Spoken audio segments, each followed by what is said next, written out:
शाज और कोठारीज के मुंह पे प्रेम का बड़ा तमाचा, और सबसे बड़ा तमाचा राही के मुंह पे। नमस्कार दोस्तों, स्वागत है आपका आपके अपने चैनल हंग्री स्पिरिट्स में। हंग्री स्पिरिट्स देख रहे सारे दर्शकों का मैं अंजू शर्मा दिल से स्वागत करती हूं। पीठ के पीछे जो भी कुछ होता है और जिसके लिए होता है, उसके लिए सबसे बड़ी चीज ये होती कि वहां पे पीठ के पीछे जो हो रहा है उसको डिफेंड करने वाला कौन है। आज प्रेम ने सच में दिल खुश कर दिया अनुपमा को इन सब के सामने डिफेंड करके। राही जिस तरह से आग उगल रही थी, प्रेम के एक तमाचे ने राही को उसकी औकात दिखा दी, मगर राही देखना नहीं चाहती है। जो बात हम सब कह रहे थे आज प्रेम ने वो कह दी। तो ये तमाचा वीडियो तो बनता ही है आप लोगों से शेयर करना, क्योंकि आप लोग भी इस बात को लेके अपने अंदर एक तसल्ली, एक सुकून महसूस करते होंगे कि कम से कम कोई तो खड़ा हुआ जो अनुपमा के लिए फाइट कर सके। बात करते हैं पहले वही निवेदन, जिन्होंने अभी तक चैनल को सब्सक्राइब नहीं किया है कर लीजिए, साथ में दोस्तों बेल आइकन दबाइएगा ताकि आपको हमारे वीडियोस के नोटिफिकेशन मिलते रहें। ये शाज और कोठारीज दोनों को साथ में जो तमाचा मारना है प्रेम का, ये मुझे लगता है पहला तमाचा है, जिसमें प्रेम ने एक लाइन कही कि आपने वो सारी अच्छाइयां छोड़ दी और एक ही इंसान को बार बार ब्लेम करना शुरू कर दिया कि हर चीज उसकी वजह से गलत हुई है।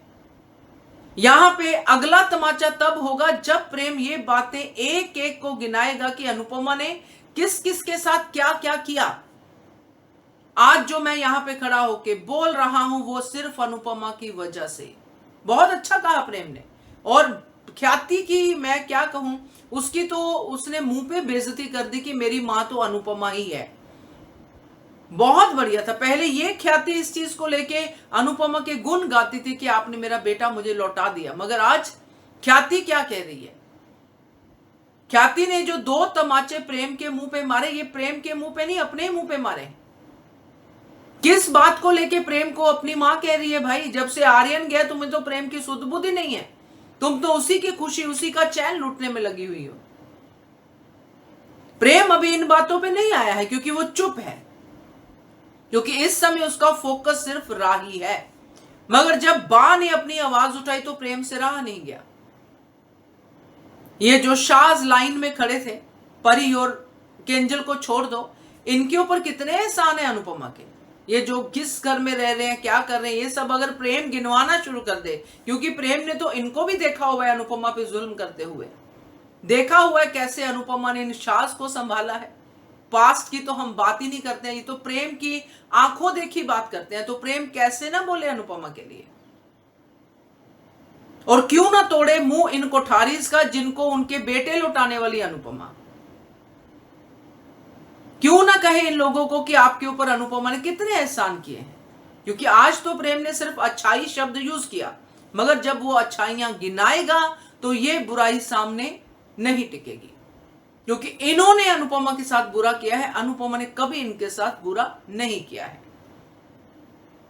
और राही जिस तरह से प्रेम के ऊपर आग उगल रही थी, जब प्रेम फाइट बैक दे रहा था तो राही के पास जवाब नहीं था कि तुमने क्यों नहीं बताया, तब आंखें चुरा रही थी। तो ये क्या राही जानबूझ के कर रही थी कि मैं बच जाऊं और प्रेम के ऊपर सारा इल्जाम आ जाए? क्या ये प्रेम के साथ भी खेल खेल रही है राही, खुद को महान दिखाने के लिए कि मैं मम्मी से महान बनूं, मैं प्रेम से महान बनूं? तो नहीं बन सकती है राही। तुम्हारे लिए वही सबसे बड़ा तमाचा आज प्रेम का, ठीक है, जो प्रेम ने रिवर्ट में कहा, पहले नहीं कहा। जब राही कहती है कि जो अपनी बीवी का नहीं हुआ तो वो किसी और का क्या होगा, तो प्रेम का ये कहना कि जो अपनी मां की नहीं हुई किसी की क्या होगी, इस डायलॉग में ज्यादा वजन है। क्योंकि मां बच्चे को बचपन से पालती है, बीवी तो जवानी में शादी के बाद बनती है, तो बीवी से पहले तो मां का ही होता है बेटा। आज हर मां को इस बात को लेके याद आया होगा कि मेरा बेटा मेरे प्रति कितना ऑनेस्ट है।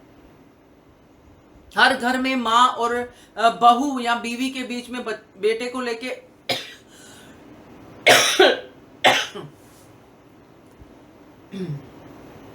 हर घर में बीवी और मां को लेके बेटे फंसे हुए हैं। कई घर में बहुत अच्छे रिलेशंस भी हैं, बेटी तक की तरह मानते हैं बहू को, मगर यहां पे बातें ही कुछ और हैं। यहां पे ये सवाल बीवी ही उठा रही है कि मेरा नहीं हुआ तो किसी का नहीं होगा। क्यों नहीं होगा भाई, वो तो सबका है, तुम नहीं हो किसी की। तुम जिससे भी एहसान लेती हो, अनुपमा से हमेशा अनुपमा से एहसान लिया, उसी को तुम भूल जाती हो। भूल क्या जाती हो तुम, उसके ऊपर जूते चप्पल ताने सब बरसाती हो। तो आज राही मुझे इतनी ज्यादा चालाक लगी, जो अपने आप को बचा रही है और प्रेम को फंसा रही है। यहां पे राही का प्रेम के साथ खड़ा ना होना, बल्कि प्रेम को सबके सामने जलील करना, यह सबसे घिनौना अपराध है। किसी प्योर हार्ट वाले इंसान को, जिससे आप बहुत प्यार करते हो, आप उसी की जो है सबके सामने बेइज्जती कर रहे हो, उसको कटघरे में खड़ा कर रहे हो, जबकि आप खुद कटघरे में पहले खड़े होते हो। मगर आप अपनी जान बचाने के लिए कि ये सब मेरी तरफ आ जाएंगे, तो मैं प्रेम को ही फंसा देती हूं। तो जो प्रेम ने कहा, ये तमाचा बहुत है राही को सबक सिखाने के लिए कि जो अपनी मां की नहीं हो सकी, किसी की क्या होगी, और बाकी लोगों को जो भी कहा। तो अब इन तमाचों को ये फील करते हैं नहीं करते हैं, ये बात की बात है। मगर आज प्रेम ने सच में दिल से बोला जो बोला, क्योंकि वो यही फील करता है और सच में वो तंग आ गया। वो क्या, हम भी तंग आ गए हैं एक ही बंदे को बार बार ब्लेम करना। तो कैसा लगा आपको ये वीडियो, कैसा लगा आपको ये सीन, जरूर कमेंट करके बताइएगा। देखते रहिए channel hungry spirits. Thank you so much.